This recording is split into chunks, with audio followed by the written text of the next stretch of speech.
Pitt leaned out of the bedroom window in his nightshirt and looked down into the street below. The police constable was standing on the pavement staring up at him. The constable's face, yellow in the gaslight from the street lamps, was tense and unhappy, and it was for more reason than simply having woken the commander of the Bow Street police station at 4 o'clock in the morning.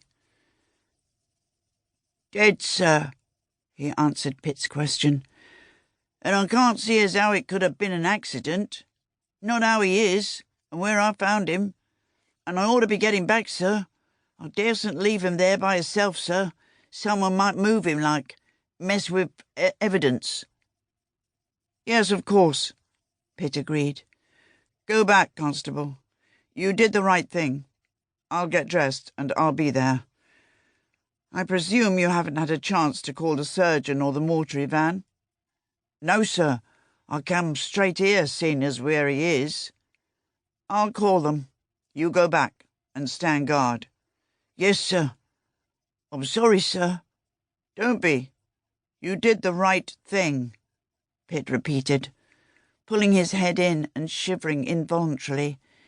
It was June, at least nominally summer, but in London the nights were still chilly, and there was a faint mist hanging over the city. "What is it?" Charlotte sat up in bed and fumbled for a match. He heard it scrape and then saw the flame as it caught the wick of the candle. It lit her face softly, gleaming on the warm dark colour of her hair, which was falling out of its long braid. She looked worried.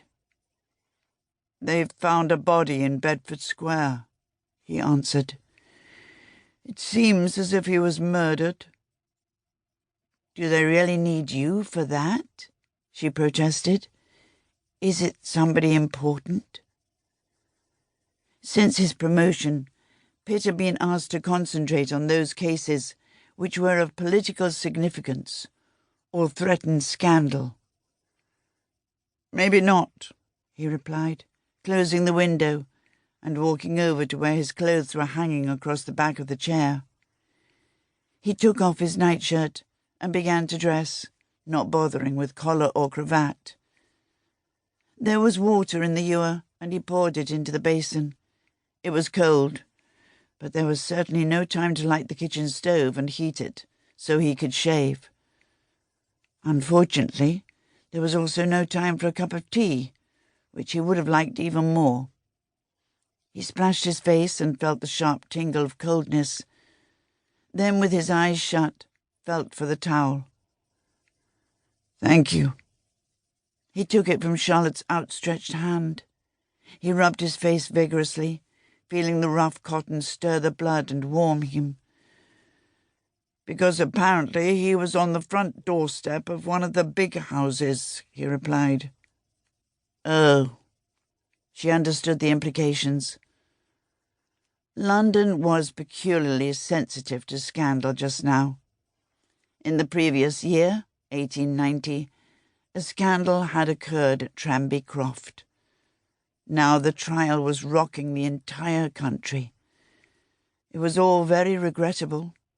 A matter of gambling at a country house party, an accusation of cheating at baccarat, an illegal game, and, of course, an indignant denial.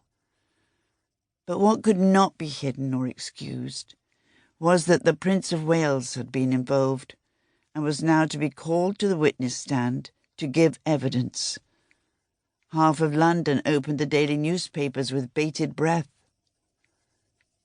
Pitt finished dressing. He put his arms around Charlotte and kissed her, feeling the warmth of her skin and pushing back the heavy hair with his fingers, enjoying its softness with an all-too-fleeting pleasure. "Go back to bed," he said gently. "I'll be home when I can, but I doubt it'll be for breakfast." He tiptoed across the floor and opened the door quietly, not to waken the children and Gracie, the maid, asleep up on the top floor.